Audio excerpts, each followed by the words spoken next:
is News 4 Tucson, live at 5:30.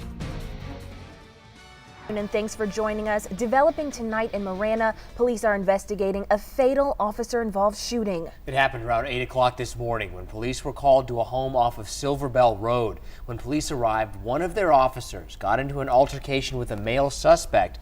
That suspect was then shot and killed by one of the officers. Another man and woman were inside the home during the incident. Officials say they were both taken to the hospital and have critical injuries. Those injuries were not caused by police. Authorities have not said how the three people are related.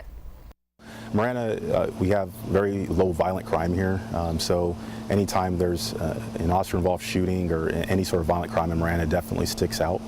This is an incident that was isolated to one residence. We're not looking for anyone. There's no suspects that are outstanding. Now, no officers were injured during the shooting. If you have any information on that incident, you're asked to call 911 or 88-CRIME. 2 Marines are dead after a helicopter crash near Yuma. The Marine Corps Air Station says it happened last night during a routine training mission. An investigation is underway. The names of the Marines killed have not been released. Be sure to stay with us for the latest developments.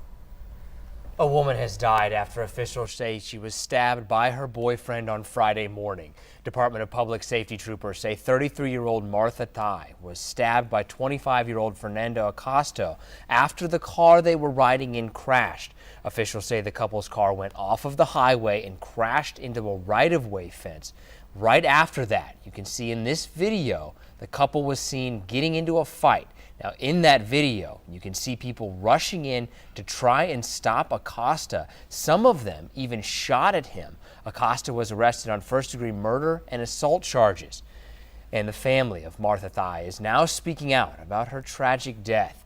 They say she was a mother of 3 girls trying to raise them on her own. According to court documents, Thai was stabbed 20 times by Acosta. She was supposed to be dropped off at work by him the morning of the attack. Thai's family says they suspected problems but didn't want to invade the couple's privacy.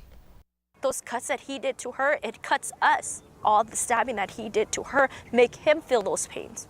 I wish he really would kill him, honestly. Thai's family says her children's father died in a car accident a few months ago and that her body will be taken back to her hometown of San Diego. Acosta is being held on a $1 million cash bond. A 45-year-old man is fighting for his life after getting attacked outside of Dodger Stadium Friday night. Rafael Reyna's wife took this photo of him at USC Medical Center. She says his skull is fractured and he cannot breathe on his own. Crystal Reyna says she was FaceTiming with her husband after the Dodgers' extra inning game against the Diamondbacks. That's when she heard a woman yell, "Why did you do that?" She says a man approached her husband and began cursing at him. Eventually, the screen went blank. Los Angeles police are investigating the assault, but no arrests have been made at this time. And 5 people were injured after a stabbing outside a Phoenix sports bar. Police say a fight broke out just after 2 a.m. 3 people are in critical condition. Officials did not say if any suspects have been arrested in the altercation. A man has now been charged with murder and kidnapping in the death of a 21-year-old University of South Carolina student.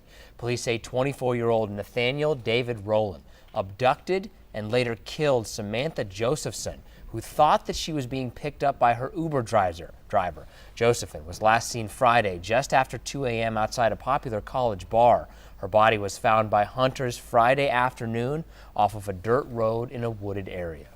We believe that she simply mistakenly got into this particular car thinking it was an Uber ride.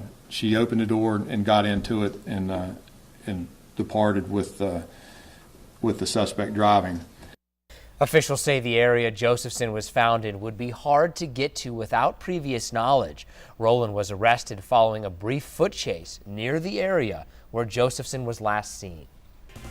We have the latest tonight on the Arizona mother accused of abusing her adopted children and forcing them to star in YouTube videos. Michele Hobson's most recent court appearance focused on her plea, but the judge also took aim at her finances, wondering why the citizens of Pinal County are paying for her public defender, despite evidence she's received hundreds of thousands of dollars from her YouTube series. Cameron Pollum has more.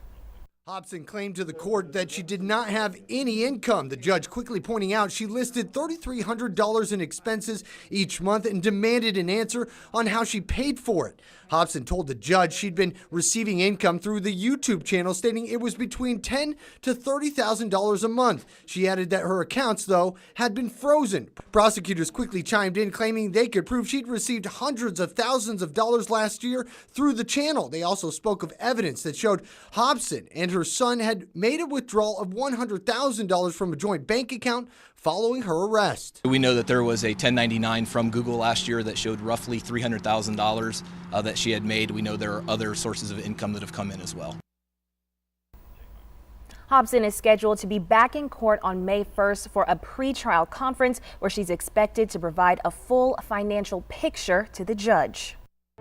Tonight, Democrats are putting the pressure on Attorney General William Barr.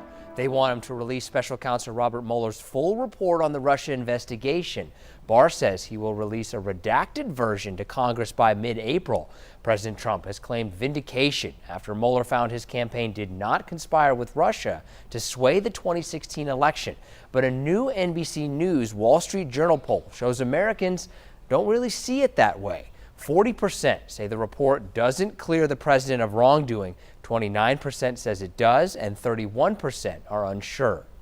I know that a lot of my friends in the other party are still upset that Donald Trump is president, but it is time to move on, because enough is enough when it comes to this collusion and obstruction. Now, Mueller didn't reach a conclusion on whether the president tried to obstruct the investigation. Barr concluded he did not. Former Vice President Joe Biden is addressing an allegation that he inappropriately kissed a woman in 2014. The report was published Friday in New York Magazine. Lucy Flores, a 2014 Democratic nominee for Nevada Lieutenant Governor, says he gave her an uncomfortable kiss on the back of the head. Biden released a statement today. It reads in part, quote, "In my many years on the campaign trail and in public life, I have offered countless handshakes, hugs, expressions of affection, support, and comfort. And not once, never, did I believe I acted inappropriately. If it is suggested I did so, I will listen respectfully, but it was never my intention," end quote. Allie? Hey Aaliyah, time check 5:37. I hope you guys had a chance to get outside today. Absolutely beautiful weather, and that's going to in fact continue through your work week. Right now, 77 degrees outside of the airport. The wind's a little breezy right now, 14 miles an hour. As for right now, across Metro Tucson, mid-70s, and around Santa Cruz and Cochise County, low 70s, 68 actually in Sonoyta, and mid-70s, depending on where you are. As of right now, we're just seeing a little bit of dry conditions, but look at New Mexico. They're seeing some isolated showers, even some rain snow mix. So for tomorrow, we're already starting to increase right now. We're getting ready for that wonderful weather that we're going to see. But then for tomorrow's forecast, we're going to start out a little chilly. We'll reach a high of 83 degrees, but coming up in my full forecast, are we going to reach those 90